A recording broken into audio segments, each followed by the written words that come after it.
We are back after a little hiatus on the podcasts. I thought I would actually start with our most recent one first. We do have a couple in the bag that we're going to be editing and releasing shortly, but kick off with a brand new freshie. Today we are talking to Kayla Banfield. You may know Kayla as the founder of The Method Now, online nutrition, or for working through CrossFit Media. Also is the partner of James Newbury, CrossFit Games athlete. And quite an impressive athlete in her own right, whether that is CrossFit or triathlons or anything else she turns her hand to. So today we're actually going to have a bit of a chat about the growth of the online business, how she's managed that, any pitfalls along the way, and where it's all going. So tune in and enjoy.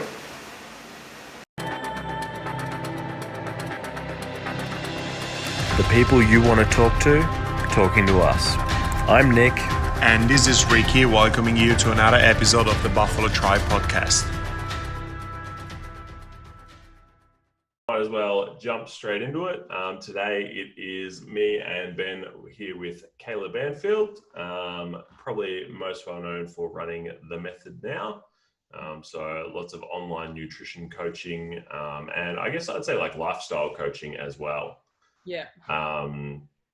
Full disclosure, my partner Sam has just been working with Simone for.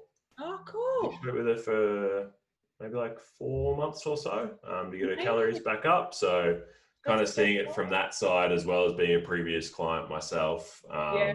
Definitely a lot more than just nutrition help. Lots of lifestyle.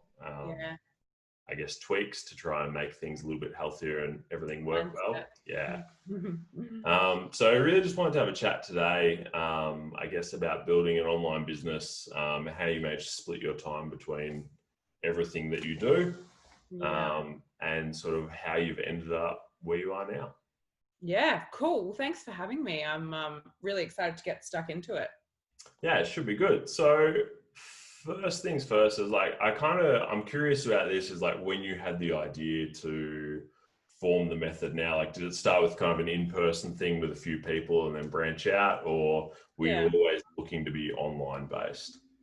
It started probably through the way that I think a lot of people start, and that's through their own kind of personal exploration and, desire to kind of learn a little bit more about nutrition. Already being quite heavily involved in the fitness industry. James and I had a CrossFit gym at the time. I just wanted to basically learn more about nutrition and how I could get the most out of my body and my training with nutrition, and did a lot of study and really fell in love with it. And actually the job that I was at before I owned the gym with James was a TV presenting job, and I knew that it was time to get out of that when I found myself spending work hours just researching nutrition. I was getting behind in my job, and all I wanted to do was just research nutrition. So naturally, I started kind of helping out our clients at the gym. They'd ask questions and I'd try and help them as much as I could, and then moved that over to in-person consults. We got a body scanner, and so we'd scan people at the gym, and I'd try and help them out by writing a bit of a meal plan for them, and had some really good success with our clients, and got to the point where pretty much everything I've done has been very organic growth. I just really wasn't able to see, you only have so many hours in the day, and I wasn't able to see as many clients as I wanted to. And so the next natural progression for me was to go online, because you've just got a lot more flexibility with timing. There wasn't any massive kind of like visions for, where I am right now or where I wanted to go. Everything that I've done has been really quite organic, which is nice, and has just happened as a result of the business kind of naturally growing.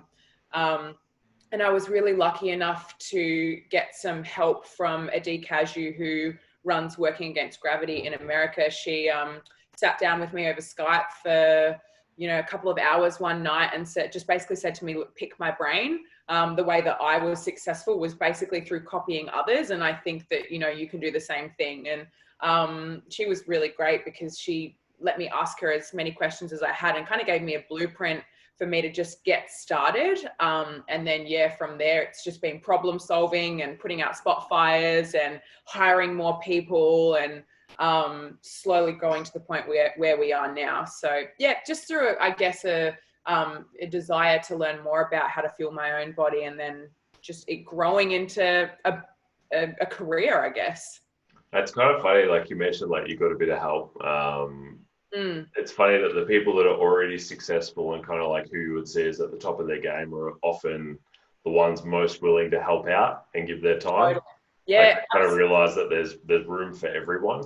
Yeah, and I think that at the end of the day, that's a characteristic of a successful person. I think that if you are trying to hide what you're doing and not share your knowledge with other people, that kind of behavior is not going to make you successful in life. So I think that naturally those that do well are those that are willing to share. And I remember she said something about, like, at the time I was actually quite shocked that she was willing to give me so much.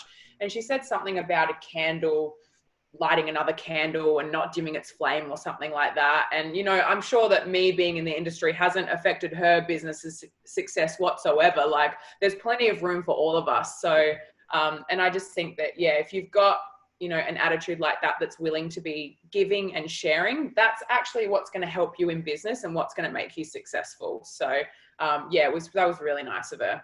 Especially like in the online coaching sphere too, because like with like obviously I've got an online programming business and coaching, and it's like the thing with programming especially is that most people write really good programs, or like there's really no such thing as a bad program. Yeah. So what differentiates you is your personality and what you bring to the table. And so like, I think you have to have that personality or people aren't going to want to work with you anyway. Totally, yeah. And then like a few business smarts. You need a couple of them. But I think for me, like with business, and you probably find the same thing, it's so much of just learning as you go, and it's making mistakes, and it's not wanting to make those mistakes again. I wouldn't necessarily say that I was born entrepreneurial, but then I, love this lifestyle so much that I've managed to just kind of figure it out and learn as I go. But I totally think that you sell your business and your brand, and people want to work with you if you're a good person, hopefully. Yeah. We hope. Yeah, we hope. Yeah. Hopefully everyone else thinks so too.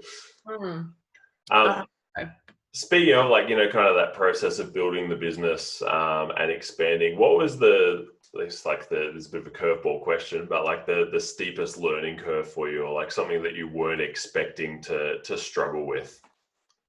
I think the biggest learning curve for me, it has been being okay with letting go. I think as a business owner, you want to have control over everything. You want to see that every client's getting looked after, that every Facebook ad is, running to the right audience, that every caption is in the language that you want it to be, that every phone call from your salesperson is selling your business how you want it to be. But you get to a point where it's not possible for you to be on every corner and be micromanaging, I suppose, every aspect of the business. So the biggest thing for me was learning to let go and hiring people that I trust, and then trusting them to, do their job in a way that is aligned with how I would see the business to be run. And I still struggle with that. We've got hundreds of clients, and there's absolutely no way that I could ever look at every single check-in to make sure that, the coaches are presenting the check-ins in a way that I would do it. And I've also had to learn that there are many different ways to skin a cat. And it's very hard because I have a, strong opinion on nutrition, but I also have had to learn to understand that there are other ways to do things as well. And my way is not the only way. My business partner's been really good at this. And, he reminds me that a certain person's style of coaching might be really well suited to a client. And just because I wouldn't coach like that, or I don't agree with that style of coaching, or not disagree with it, but I might do it a different way, doesn't mean that it's wrong. And I guess, like I said, I still struggle with that, but learning to let go of that and trust other people, and then also hiring experts. Like, you can't do everything in your business. You can try, and there are plenty of people that, probably do more than what I do, but also understanding that, there are experts that are trained in certain fields, and, also spending money on those people too. You got to spend money to make money. So, I guess just letting go of wanting to have full control over the business. I like to have full control over everything in my life. But it's, I guess not possible if you want to scale a business. So I would say that would be probably the steepest learning curve that I've had so far. Yeah, I think that like probably resonates with a lot of people, like especially if you're growing a business. You do reach that point where you can't be hands-on or eyes-on with everything, or if you do remain that way, then something else will suffer because of it. And it's hard to know where that balance is between seeking help and getting people, because there's, very much the mindset of you've got to do the work early days in the business. You've got to be the one that works the long hours and puts in the time. But there also comes a point where you need to perhaps it's sacrifice your own wage or something like that to bring in someone else that's going to help you grow that business to the next level. And there is no line, there is no moment where you think, okay, now's the time. You just have to be aware that point's going to come, and constantly be asking yourself, is now the right time? Can I afford the sacrifices that I'll need to make to bring someone else in? Or am I being perhaps lazy or, wanting to take a little bit of a break when perhaps I should just push through? So it's hard to know, but I think it's a really important turning point for any business when they start to bring other people on board. I think because a lot of the people that listen to this are either, gym owners that I know or, programming clients, and I think it's a common thing, like regardless of the kind of business, if you open a gym, you start out, you coach all the classes, you do open, you do close, and then it's like, all right, do I bring another coach on or... Yeah, I'm a really big fan of bringing people in, but obviously if you can't afford it, you can't afford it. Like, you've got to be able to afford to bring people on, and gyms are really hard because you physically have to be there, all day, and you've got to be at the top of your game, really high energy, and it's really early mornings and it's really late nights and it's relentless. And, the hardest thing that I found was like constant feedback from clients and complaints. And, there was always happy customers, but you always focused on the ones that gave you that one little bit of negative advice. And so it can be really hard, definitely, in a face-to-face business. I think that I've been very lucky with the method, because if I ever felt really overwhelmed with things, I would simply just close my computer and I'd just walk away and I'd come back in half an hour.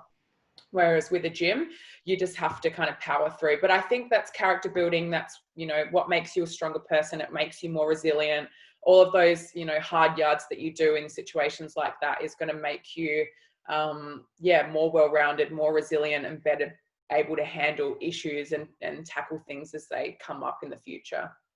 Especially like in a coaching business too, like where I know like you've kind of transitioned from originally, coaching nutrition clients yourself to now probably more managing the coaches who are coaching those clients, but it's still at the end of the day dealing with people and being empathetic to their needs and their desires as well.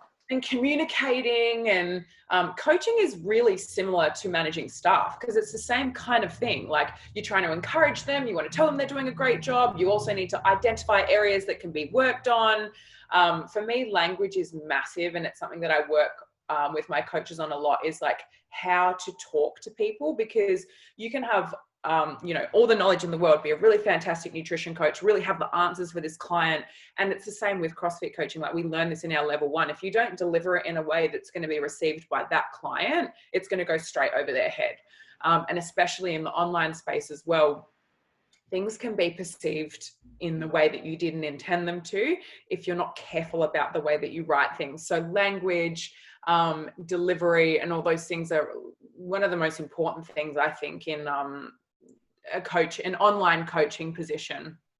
And so I had a little reminder of that last week when I had an individual online client who I've coached this guy for 2.5, 3 years. Mm-hmm. And only this week did I realize that every time I wrote like A1, A2 on exercises, he didn't know it was a superset. Like, and it's like, that's a communication error from me. And it's like just a really good reminder that, all right, if I'm not in front of this person watching them do it, I've got to be really clear on how I want it performed. Make sure they know what's going on. The written word can be a bugger sometimes. It can come across not the way that you intended it to, but I mean, I'm sure he was still getting good work out in regardless. He was happy. We had a bit of a laugh about it and moved on. but then you learn as a coach, and next time you don't make that mistake again, Yeah. and you clarify, and yeah, we learn from our mistakes. I think like one of the things that I guess I've learned, and I'm guessing must be massive in your business, is like the importance of systems and Oh like yeah, yeah, making sure that you have, like obviously systemized check-ins, like systemized yeah, onboarding. yeah, yeah. Was that a bit of a learning curve as well? Like, because I guess when you start in person, everything's a little bit more relaxed. And it's like, yeah, let's catch up and we'll chat about this tomorrow. And Yeah, look, I'd like to tell you that our systems are all completely flawless, but they still really need a lot of work. Onboarding is a little bit, there's a process for onboarding, but it's not very time efficient. Like there's a lot of double handling. Obviously, we have an app now, so we've developed our own app for the method, which was such an amazing investment for the business, and that has systemized a lot of the processes of the client coach communication and prompting the check-ins and recording the data. I still feel like we're a very young business in terms of the kind of back end and how we manage things. Like, so I've got a full-time staff member who does all of our administration and all of our coach management, client management, holds cancellations, sign up, coach allocations, all that kind of thing. And she probably wastes like 50% of her time doing things that really could be automated. But we're working on it, and we're actually working with our developers to try and bring the stuff that we've done through the app on the admin side as well.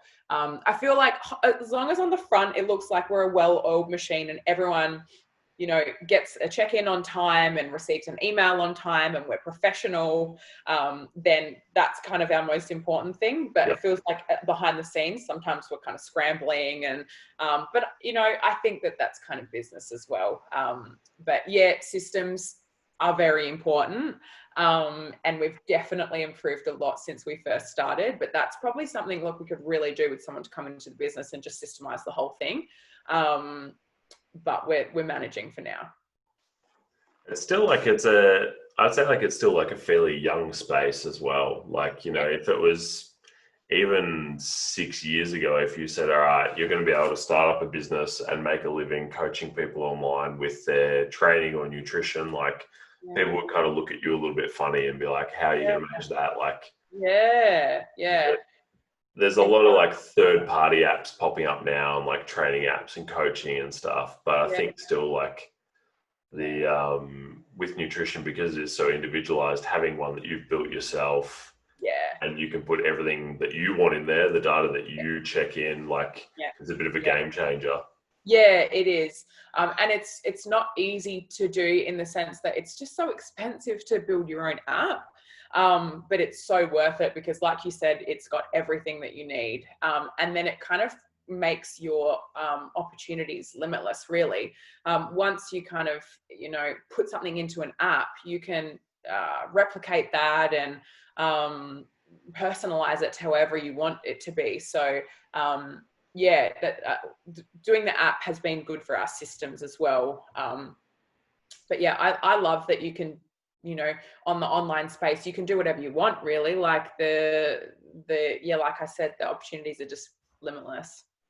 I kind of like have this joke with my partner. It's like you can go to any cafe in Bali and like throw a rock and you'll hit someone working on a laptop in like a business that you would have no idea existed or that you could do online. Isn't it crazy? Yeah, the laptop lifestyle and how people make money. And you think like when I first like opened the gym, when I first started the method, I was like, there's not enough people in the world that want this. Like, how am I ever going to find people that want to buy a service from me? And then there are people selling like, God knows what online, and somehow they're making a living off it. Like there are so many people in the world that want to buy stuff from us, but it's so hard because you don't see them. Like I feel like with a gym, it's different, the population of the city that you're in, you see people there, but when you're online, there are so many people just sitting there with credit cards ready to, push that button. We've been doing like some market research into like as a bit of a side business, some sort of like selling some products via Amazon. Yes. And the tools that you can see on there to like see what people are selling and like what they're making off it. I think it was I always think about these green plastic tomato cages. So like if you're growing tomatoes, it's like a green plastic trellis that sits around it. Yeah. Someone is selling those and turning over more than 700,000 US a month just from How? one product of green plastic tomato trellis. Like, How? And there's so many tomato trellises out there. Like, it's yeah. not like they've created the first tomato trellis. And it's not like a unique shape or design or color. It's just this one brand. And Yeah, I that's think it kind of leads into like, I think why they're so successful is like, obviously, they're not thinking about it as selling that product. They're yeah. selling the keywords that search for that product. So Right. So like it's just their, is tapping it, into like what people search for, spending all your advertising money there. yeah. Is Um, it awareness then? Just like making sure yeah, you're the first one that pops up when people are yeah. looking for that particular product. Which I guess is like, no different than what any of us do when we're advertising. Mm, Um, mm. how much of a part of your business is like, making sure that you're constantly advertising, just building up that awareness level? Yeah. So up until about 2 months ago, it was very little. It was just myself, my business partner, and our only staff member who did administration memberships. And it was 90% of our business came from word of mouth. And that served us really well for, the first couple of years. But then we found there was like a 6 to 12 month period where we just really didn't grow very much. And we just felt like we'd kind of, um, not utilized the extent of the word of mouth, because the more clients you have, the more you can continue to grow. But we just felt like we really needed to invest in someone to do our marketing. And then 2 months ago, we hired our first full-time digital marketing manager. So she's just started. And so now we're essentially allocating 40 hours a week towards purely advertising, promotions, social media. So before it was like, we'd kind of look at the numbers and we'd be like, oh, we should do a promotion. What can we do? And we, come up with something and we'd put a Facebook ad up and then just chuck like a couple of $1,000s on it or whatever kind of we felt like budget would fit on it. And that would, serve us to a small extent, but there was never any planning or Yeah. any real kind of expertise or knowledge behind that. It was just a couple of, people that just really didn't have any idea about, and especially Facebook marketing and advertising. It's literally a different world, like in a different language. So now we've got someone, who's full-time on that. So now hopefully it's going to be a lot more planning. A lot of things were done last minute. And, while they were successful, I think that if you can plan and also get data as well, like we weren't capturing any data from any of our campaigns. We didn't know how long these clients were staying on for, where they were coming from, how many inquired and how many converted into signups, and all those kinds of things. We would just look at one number, and that was our membership number before and after. Whereas now, hopefully, we can capture some data around the success of particular campaigns, whether they're worth running again, and try and do it a little bit more professionally, I suppose. So, up until this point, very little was spent on advertising and marketing, and very little expertise were in that area. Whereas now it's something that we're really trying to focus on because we really want to continue that growth and get past this little plateau that we're in. COVID. Like it's interesting too because it's like, like I look at nutrition and training as being like very similar and in the same vein. Obviously, training is a little bit easier to program for because there's kind of like some universal truths that are, but they're both kind of data driven. So it's like do this, get the result, use that data, move on, and then like applying that to the business model as well. Because like I definitely didn't at the start. I was like, I'll just program, I'll do this, I'll try this online, whatever. Like, but you spend so much time on the data when you're actually doing the thing that your company does, but then not doing it on the back end. And I had I worked with someone like, kind of on streamlining the website, like making it easier for people to sign up. Like, where's the sticking points? Where are people stopping? Like, is this the best way of offering a free trial, or is this way where they don't enter their card details more successful? Like, we've gone through that as well. And like, do we make things compulsory? Like we had a sign up process where it's like upload a video and upload your measurements. and it was all compulsory. And then we thought, why are we stopping someone from getting to the cart and pressing purchase just because they didn't put their measurements in? Like, how many barriers to entry can we reduce so that this person wants to sign up and they can get straight to sign up? And so doing things like that has helped massively. And I also agree that, you know, nutrition and training are very similar. I feel like, though, and you might correct me if I'm wrong, because I've never done programming except for James's stuff, but I've never done the programming. And I feel like when people sign up, they know what they're getting in, like they know what they're signing up for. Whereas I feel like with nutrition, people have an idea on what it's going to be like. And then 4, 6, 8 weeks in, it's actually a lot more work than they were expecting. And so it becomes less about telling them what to do, but it's now trying to figure out, okay, so you're not doing what, you know, you and I both know is you should be doing to receive the results. So how can we make your lifestyle work a little bit better so that you can take this information on? So I don't know, I could be wrong with training, but I just feel like the nutrition client is like this. Yeah, I think you're definitely right. And I think too, because like pretty much everyone that signs up for online training is either wanting to be an athlete or they've had experience in the gym and like maybe the class timetable just doesn't suit them, so they want to do their own gym, or they don't like the programming of the gym they're at. But they've got an idea of what they're in for. They go, all right, I'm going to set aside 90 minutes a day. It's going to be parts A through D, and I get that done. Whereas all these movements I've done before and understand, and I'm not saying that your business model is easier at all. It's just totally different. And I would rather deal with 10 programming clients than 1 nutrition client. Okay, cool. Hands down. It's very different. And you know, you've got to really love working with people and really, really love you know, building relationships. But there's a lot of pulling your hair out moments and like, how do I get this across to the client, and how can I help them, because this way it's just not working. I feel bad now, because I remember when we worked together, it'd be like every Monday, it'd be like, hey, I did it again on the weekend. There's how do we change this behavior? There's a lot of that. And look, you know what, sometimes it's not about changing the behavior, and people are so, with nutrition, they're such perfectionists, how they think that they have to do absolutely everything right, hit their macros perfectly, get 8 hours of sleep, do training every single day. And then, you know, if they do one thing wrong, then it's just kind of, you know, railroading down that kind of spiral of getting out of control. And it's, you know, identifying that, hey, like some of this stuff is absolutely fine. We have a life, we have to live it.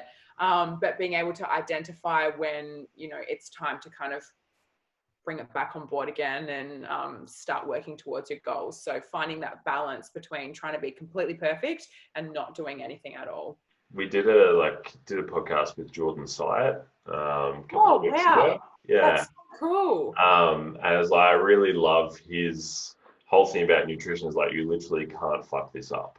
Because unless you're like, all right, you know, I'm competing in a weight class sport or something, and I've got to weigh in 3 weeks. There's no defined endpoint other than what you give yourself. Like, it's an ongoing process, and you just learn, adjust. And when I was coaching, I swear, half the thing that I did with my clients was just say, hey, it's okay. It's all good. It's not a big deal. This is actually totally fine. And then their reply would be like, are you serious? Oh my God, I feel so much better. And then their mindset's changed, and then they're not so hard on themselves, and then they enjoy what they're doing. And then naturally they're going to make better decisions. But it was just telling them like, stop beating yourself up. It's actually not a big deal. What you did is totally fine. We all do that. I do that all the time. I did it on the weekend too. It's not like it's okay. And I love that you can't fuck up. I don't know if you said that word. You can't mess up. You know, there's nothing that you can really do wrong. And at the end of the day, there's no, like, again, there's no black and white. If this happened, that, you know, there's ways that we can try and, you know, make sure it doesn't happen again if it's something that you really didn't feel was very helpful, or we just make it work.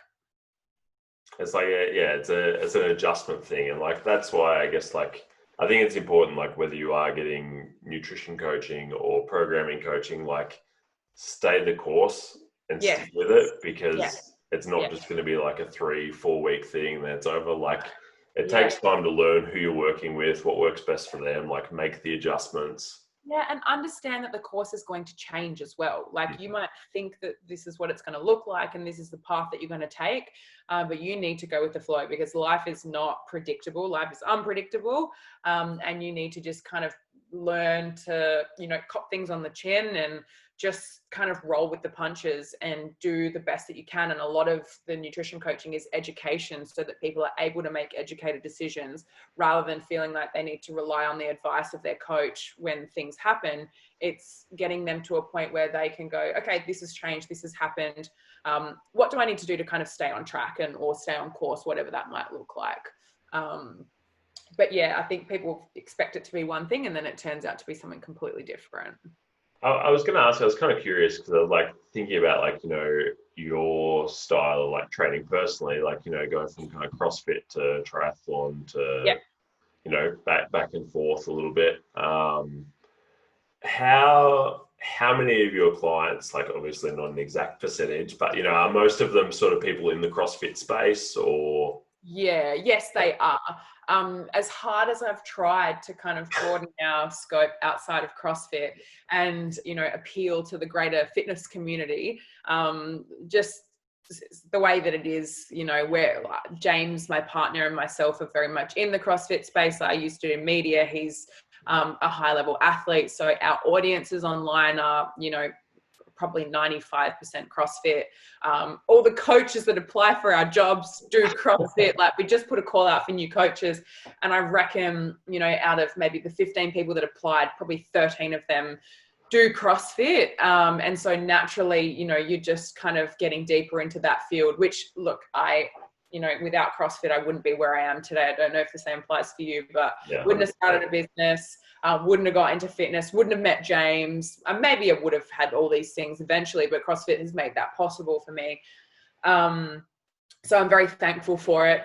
And it's a fantastic place to start a business. It's got, a team of awesome people. Like I think CrossFit attracts a really good person, a hardworking person. Generally, the leave your ego at the door kind of saying you've got mostly good people in the crowd and people that are willing to do the work because CrossFit's quite hard. It's quite challenging, and so that attracts a certain clientele as well that understands that some of these things do come with hard work. So I would say at a guess that 85 to 90% of our client base does CrossFit. We do campaigns outside of CrossFit, and we've tried a few like influencers and, athletes in different sports, but CrossFit just keeps giving us the goods. Keeps winning. Yeah. But I feel like too, like I think CrossFitters are like, as a demographic, quite happy to spend money on something that they think will improve their CrossFit. Like totally, yeah. Whether they need it or not, like, there's always that person rocking up with the fresh Ollie lifting shoes and a new weight belt, new wraps. Like, so something that's as important as nutrition or training, they're like, oh yeah, like I'll happily spend that. It's really interesting, isn't it? I think it's really changed the perception of the average person. Like, I think without CrossFit, I would have thought that, I could never compete in competitions, or I couldn't do a triathlon, or I couldn't push myself to be my best because for me, that space was reserved for the elite, for those that had, career pursuits to be an athlete. But CrossFit has shown me, and I'm sure a lot of other people as well, that the average person can still be competitive and have a heavy focus in health and fitness and spend a lot of time training. And obviously, I think you're probably the same. Like we're very much in the fitness field, so maybe we are like it a little bit more, or it's a lot more of our lives. We have careers in it as well. But I think that it's been really cool to shift that perception, of bringing the athlete and the average person together into more of a continuum rather than a one or the other, and you can kind of fall anywhere on that scale. Yeah, it's kind of like the whole like weekend warrior thing, like really applies to CrossFit, where they might do 3-4 classes a week, but still happily jump into a competition. Yeah, absolutely. And like still want to, learn new skills and hit new 1RMs. And like, I mean, 1RMs, those days are gone for me. Like, I don't try and hit 1RMs anymore. But that's just because my goals have changed. But, you know, I still very much think that it's a great thing to be able to do and to be able to push yourself to do. And I just feel like without CrossFit, a lot of people wouldn't be exposed to that kind of maxing out of their potential. It's like it's a reasonably low like barrier to entry as well. You know, like basically if you've got some sneakers, you can do CrossFit. Yeah, a little bit of money. Brings me to the next thing. Speaking of not low barrier to entry, so we've both just started getting into cycling a little bit more. Oh, how exciting. Which is definitely a higher barrier. Oh my God, like financially?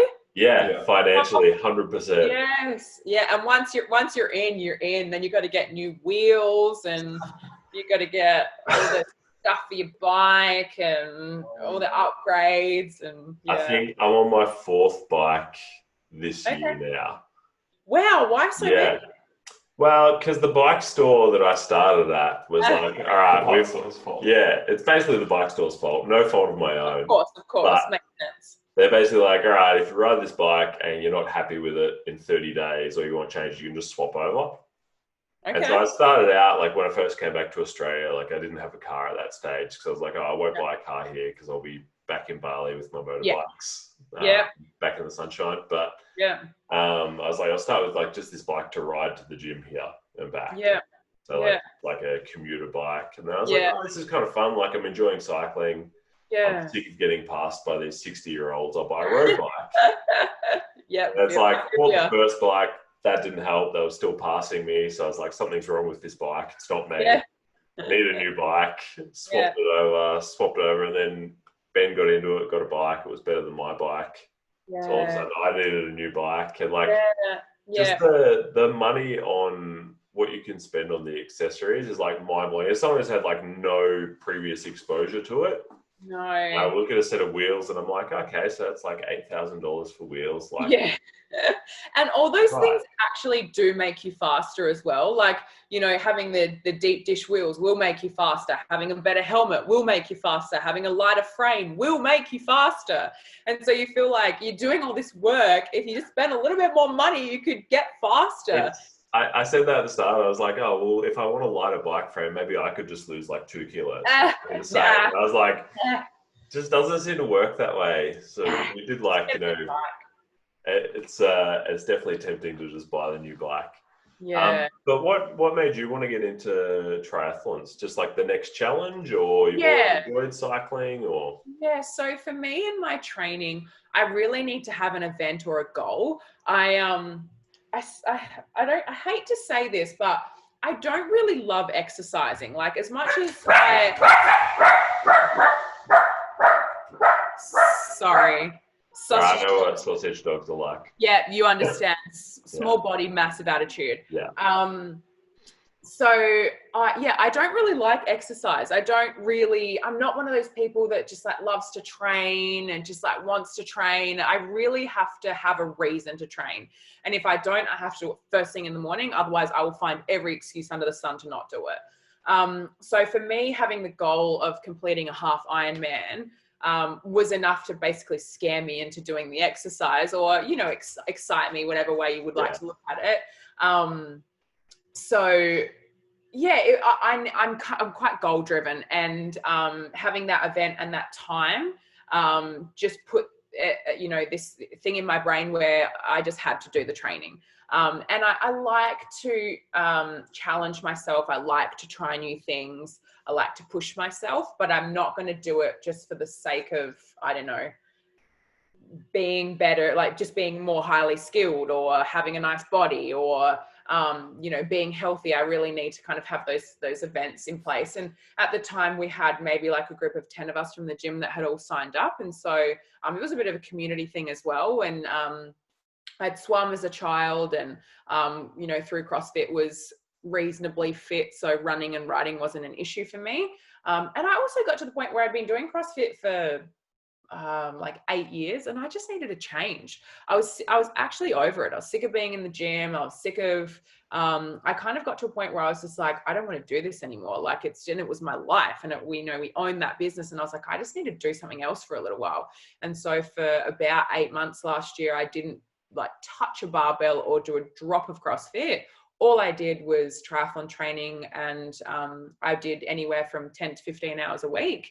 And yeah, really enjoyed that. And then now, after doing that, I love CrossFit again. It was the break that I needed.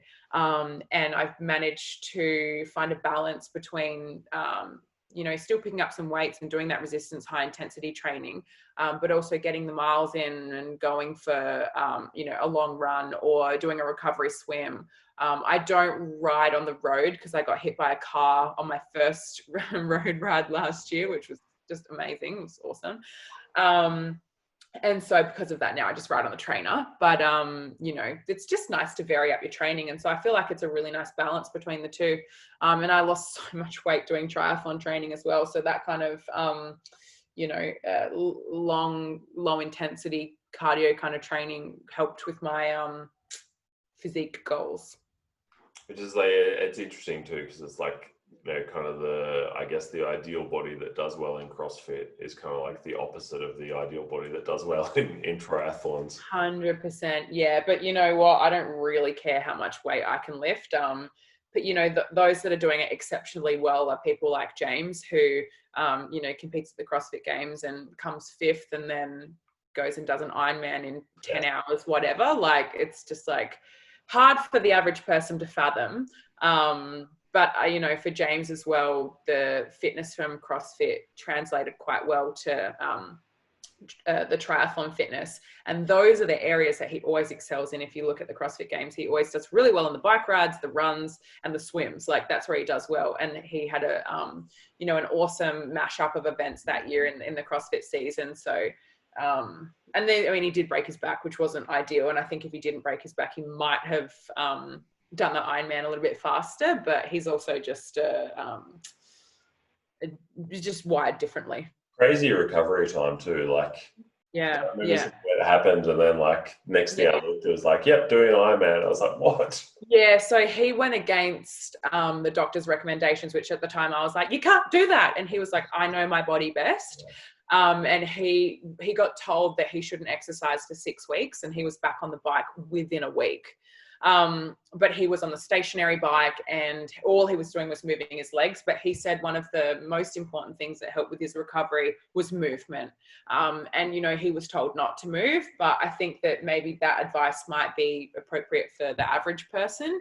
But for James, that wasn't what he needed. And, he was able to recover a lot faster, I think, than the average person, because he was used to allocating, 8 to 10 hours a day to training and recovery. And he was able to basically flip that on its head and just spend 8 to 10 hours a day recovering. Like, that's all he did. I would get home and he'd be naked in the backyard, earthing, sun gazing, and, doing all these things to help his recovery. Because he honestly didn't have anything else to do. He couldn't really work. He couldn't train. So he just recovered and slept. And he just looks after his body. So he's able to, I think, recover faster than the average person. Yeah, like the advice for an athlete compared to an average Joe, like, that was for a bit. Right. Yeah. I just tore my lateral meniscus in my knee. And my doctor has a fair idea of like what I do in terms of training and stuff. And he's like, look, what, like, I'm actually just going to prescribe you these really strong anti-inflammatories and moving as quickly as possible, and we just bring back as much movement. And then another guy at the gym did the same thing 2 weeks ago, and his doctor was like, nah, stay immobile, stay in bed, like feet elevated. And it's like, I don't know if that's the way. I think that there's something to be said about, not re-aggravating an injury and perhaps immobilizing an area. But if he hurt his knee, like, there's no reason why he can't do some upper body stuff. And I don't know, but I'm not an expert, but I feel like movement is very important for you mentally and physically. And I think it keeps things moving as well. And that's how the body's going to heal. But that's just my own personal experience. I could be very wrong. No, I mean, I would definitely agree with that. Like, I think just for the mental state too, like, I think with what we're seeing now too, with everyone, well, eastern states in Yeah. lockdown, Yeah. the Yeah. posts I see from some of my friends and gym owners in Melbourne about like their mental states and their Can't mental even imagine. states. Mm. Feeling very lucky to not be stuck down there, to be honest. Same, yeah, very much. Feel so much for my Melbourne friends and family. I can't imagine what it'd be like for this period of time and how much that would really affect your mental health. I even found the short, 1 to 2 months that we had in Adelaide, I was finding myself really mopey and really sad, and like even now a little bit directionless because travel's off the cards, events are off the cards, they're cancelled, like they're starting to come back next year. But there's that sensation of like just unknown and kind of feeling directionless, and to on top of that to be stuck inside your house. Yeah, I really hope that there's not some serious repercussions with mental health after this kind of all blows over. Which is hard too, like especially if you have a nutrition coaching business, and like that's probably one of the first things to fall by the wayside when people get Yeah, it's a luxury. side. Like it's Mm. they're like, all right, well, if I'm not working, like I'll cancel my training program or my nutrition thing, or like even Yeah, keep the nutrition program, but it's very hard to stick to the plan when all you yeah. want to sit there and watch Netflix and eat all day. Yeah, exactly. I don't know if you found the same thing, but our business wasn't affected as much as I thought it was going to be. We definitely received a hit. We definitely dropped our clients. Like we definitely lost income. Um, but majority of people actually went on hold rather than canceling. And we also offered some like financial relief to some clients, and anyone that lost a job, we tried to negotiate something that would help them out. But then as soon as JobKeeper kicked in, we actually found that really helped us a lot, because I guess, the people that were on the program saw it as being important, and, signed up again after JobKeeper. So yeah, I thought we were going to be affected a lot worse than what we were. I know there were some businesses like restaurants and, Yeah. physical businesses that really suffered. But yeah, we managed to kind of hang on for the ride throughout that period. We were we were kind of lucky. Like it sounds terrible to say, but COVID was in Good terms for of you. growth. It was good. It was good for it. Yeah, Yeah. I it think was good for our gym too. it kind of like we realized, like especially like one of our coaches, Ricky, is Italian, and so he's got a lot of clients in Europe, uh, Yeah, individual clients and stuff. It was like it kind of hit home to us that like yes, people do value their training. Like we offered, free at-home training programs for yeah, anyone had lost their job or like yeah, couldn't afford it, whatever. yeah, To think like the right thing to do, But yeah, so yeah, many people, like it hit home to us that like what we think is simple because we do it all day is like yeah, some people, if left to their own devices, have no idea what to do. yeah, So they're yeah. like, "Yep, we're going to pay and we're going to stick with this because we need help." They're We like, need "I've got it. these dumbbells and a sandbag, but like, what do I do with it? Like, Yeah, how do I yeah. for a program?" I get accidentally stuck in that mindset as well. Like when people ask me for nutrition advice, I'm like, oh, obviously, like this and like that, and people are like, no, I don't know, and I'm like, wait, this is what I do full time. This is my reality. This is not someone else's reality, and I find myself remembering that people don't see fitness and nutrition in the same way that I do. But it's easy to fall into that kind of like, oh, everyone just sees the world the same way that I see the world. But also, yeah, our gym. Probably benefited in the same way, in the sense that after COVID, obviously we were severely affected through it because we had to close and, lost a lot of income. Thankfully, we had a lot of members still paying membership while we rented out equipment to them. But afterwards, I think everyone was just so sick of being home and, like you said, eating food on the couch and being lazy that, we ran a promotion as soon as we opened again, and we had a massive influx of clients. And we've managed to kind of hang on to a lot of those too. So our business is bigger now than it was before COVID, because I think, like you said, it makes people realize what's important. And when you take it away from them, they understand that they need it to be happy. And so they're going to put themselves in a position where they do, want to sign up for a gym or invest that money into their health, because without it, it's just, life's not fun. Yeah, it's like I definitely didn't think I was doing some coaching at a gym up here on the Gold Coast. Yeah. Like when they first announced that like you could train in car parks, it was like boot camp style fitness. I was like, man, people are not going to rock up to this car park. Like, if I don't want to be there, they definitely don't want to be there. But it's like people like turning out in droves, like booking out the 10 spots in the car park, like just wanting to get out of the house. Yeah, exactly. Yeah. Yeah. We found that too. So how do you split your time now? Like, because obviously you've got a lot going on. Like 90% of the time working on the method. Yeah. Yes. I would say, maybe 70 to 70. Do you mean like all of my time or just my business and my jobs and my career? Let's go business time. Okay. 90% the method. Actually, no, let's go 80% method, 10% ultra. So James has online programming. He does all the programming and then I do everything else. So that the inbox, actually not everything else. I don't do sales or social media. We've got someone else that does sales and social media. He does programming, and then I do the client stuff and then like admin back end. But the method is just for ultra. So we're bringing that into the method business, and then the framework that we have for the method will be able to then translate to ultra. So hopefully I won't be doing the administrative stuff soon. And then probably 10% Soul. So Soul 365 is our gym. And that's more just like being a part of the discussions. And I don't actually do a lot of the work in terms of like, any of the coaching or any of the membership stuff or any of the, promotions or anything like that. But just being a part of, there's 4 of us that run that business now. Just being a part of conversations and, keeping my finger on the pulse, making sure that everyone's happy, coaches are happy, our staff are happy, everyone's, the business is running, there's money coming in, there's money going out. But yeah, probably 90% method, 10% ultra, 10% soul.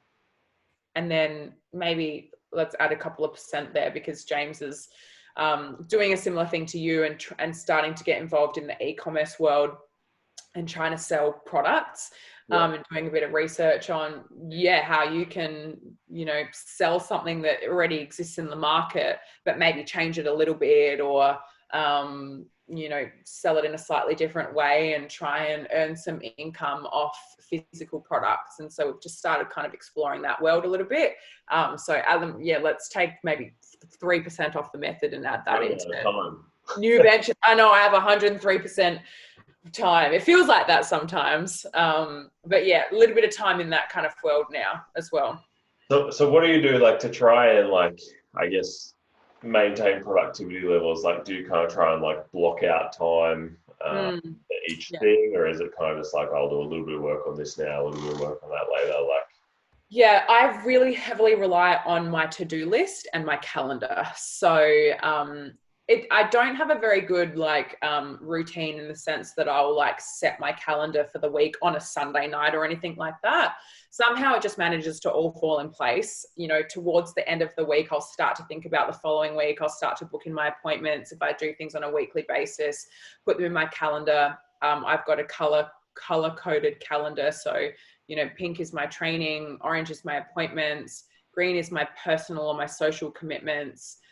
Purple is I have a like recovery or mindfulness or kind of slow portion where I need to make sure that I have at least 3 purple spots in my diary a week, whether that's massage, a yin yoga class, a float, just stretching at home or meditating, which I'm terrible at, or something like that. I make sure that I can visually see 3 points in my week where I'm doing something like that. So I can kind of look at my week at a glance and just get an idea of like when I'm training, when I'm working. Blue is my method office time.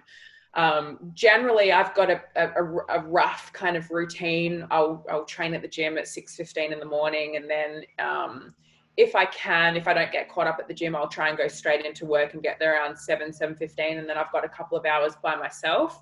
I love being in the office and I really love being, you know, in that collaborative environment, but I also need my own space and I need my own time.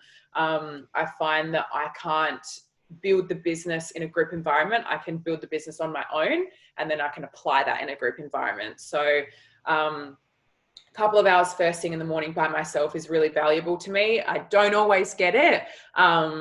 But when I do, it sets me up for a really good day. And then, you know, people will start to come into the office at around 9 o'clock, and I'll generally hang out there for, you know, 3 or 4 hours until like 12 or 1 o'clock, and, you know, make sure that everyone's happy and, yeah, discuss ideas that we've had and implement things and just kind of do a little bit of more administrative stuff while we're chatting, not stuff that requires a lot of brain power. And then the afternoon is kind of when it all just kind of doesn't turn to mess, but there's a little bit less structure and routine, and it's more kind of taking it as it comes.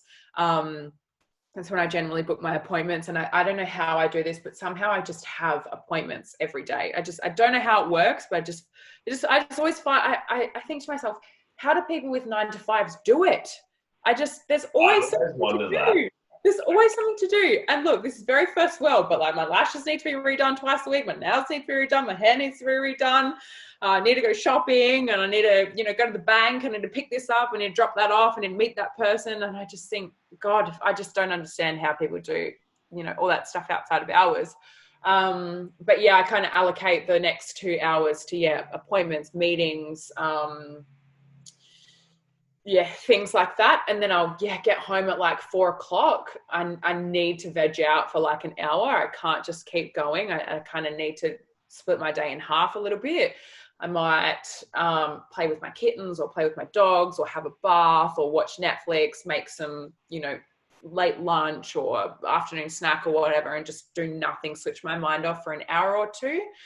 And then sometimes I'll work again at night. I sometimes find that I get a second wind at night. Like, if I don't schedule it in, it's better, because I might just open my computer and then just get carried away with something that kind of comes up, and or just get ahead on emails or something like that. But that's just kind of how my day has just managed to kind of fall into place. But I've got a couple of like rules that I try to follow, like, you know, working out first thing in the morning, getting my couple of hours of work by myself. I find that my creativity and my tolerance really wanes towards the end of the day. So, you know, eat the frog, do the hardest task first, tick off that big, you know, to-do item first.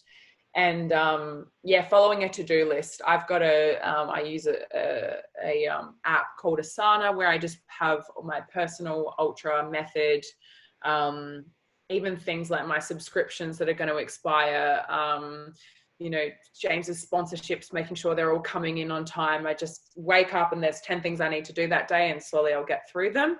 And so, yeah, that my calendar, my color coding calendar, and my to-do list. Without them, it would be very difficult. Yeah, 100%. Like we use Asana as well. Like, it's just having that physical like to-do list that you can see and ticking things off. Yep, and getting it out of your head. And like, there might be something that you need to do, but you don't need to do it for another month. And rather than having it on a list and it's just the third item and it stays there for a month and you cross it off and it gets messy, you just make it due for a month's time, and then it's out of sight, out of mind. But it's very easy, as I'm sure you know, to see a red overdue task and go, I'll make that due tomorrow, and just constantly keep changing it. Like, it's really, that's one thing I struggle with a lot, is like, if it's going to take less than 2 minutes, do it now. If not, schedule it in. But then I'm very easily influenced. Like, if someone's like, hey, do you want to go train? Hey, do you want to go have lunch? I'm like, yeah, sure. And then I get home and I'm like, oh my God, my to-do list. And then I'm like, oh, just do it tomorrow. And then tomorrow's to-do list is doubled, and I find myself like just kind of backed up. We were just talking about this before. I was like, oh, I've got so much programming I need to do today. And he's like, oh, do you want to go to like the Nike store? And I was like, yeah, 100%. Yep, definitely do. That'll make me feel good. Yeah, I'm the same. Shopping is the worst. And even like, I find myself when I'm working, because obviously I work from my computer, and like I find myself every 5 seconds picking up my phone and checking it. Like, Same. So I downloaded an app last week called Forest, and it's yeah. So it basically on your screen plants a little tree, and Oh, you pick up your phone, the tree dies. oh my Yeah, God, it's devastating. you set how much productivity time you want. Wow. Like over time, it grows this forest that you can see on the screen of how productive you've been. Wow. Actually, they plant real trees in correlation to how many trees you grow. Oh my gosh. I can guilt trip myself into trying to do something for the environment by just not Yeah. picking my phone and just be more productive. Yeah, that's actually really cool. Although I could totally find myself just like putting my phone down and then going and play with my kittens for 2 hours and being like, I planted a tree and I wasn't productive. Yay. But no, that's really cool. Apps are very helpful. The screen time function on my phone is good. I've got James to set a code for me so that my phone switches off at 8:30 at night. Although if it doesn't, I just sit there and I scroll. And then when I go to wake up at 5:30, I'm like, why am I so tired? And I'm like, oh, that's right, because I stared at a screen for 2 hours when I actually should have been sleeping. It's also very scary to look at your screen time because I think like if I spent my 6 hours differently than the time I spent on my phone, what would I be able to get done? How much could I achieve in this life? I could have studied a degree like in the last 4 years with the amount of time I spent on Instagram. I think it's hard too when it's like when part of your business too, like because I've still got individual clients and stuff, and I feel like I need to be in arms like kind of like you spoke about setting rules of like, all right, I'll respond to messages first thing in the morning, and last thing at night. Yeah, exactly. Yeah, or during the program in advance. If they've got a question about it, they know that they can look at it and ask it in advance. Like, just not always being so available. Yeah, and I say that to my coaches as well. Like, if you've got 10 clients, don't just leave your computer open all day and reply to them as they come. Open your computer first thing in the morning, respond to those that are there, do it again in the afternoon, respond to those that are there, and then close it until tomorrow. And you get more efficient work done if you block your time and do, 5 check-ins in a row rather than 5 check-ins once an hour or something like that. So I think that those kind of rules around social media and phone time are really good. I'm not very good at that, but I do think that I'm not good at it either, which is why I'm relying on this app. And I'm gonna try it. I'm gonna download it. My even like blocking my programming, like I try and sort of chunk things together. Yeah. I'm like, oh, I'll just do this one person's program, and then yeah. Like, oh, all right, I'll do this next thing now. Like you just don't get that productive work done. Absolutely. Yeah. I'm downloading the app. Forest, stay focused. Is that it? Yeah. Oh, it's $2.99. I was happy to pay. I was like, if it saves me this time, well worth it. And if it goes about all the stupid things that I spend money on otherwise.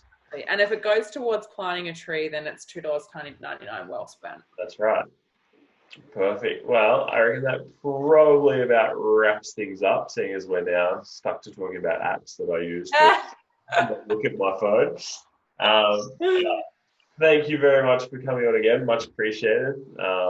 It's like really cool. Like probably this is more of interest to me than most people listening, but awesome to chat to someone else like who's got a successful online business and like talk through the process a little bit more. Yeah. Nice. Thanks so much for having me. It's always nice to chat about it, and I think that, like you said, it's an area that's very unknown, and so if I'm able to shed any light on things that I've done that can help other people, then it's always nice to be able to hopefully help someone else out, like people have helped us in the past too. Perfect. All right. Thank you very much. Oh, thanks, Nick. Thanks, Kayla.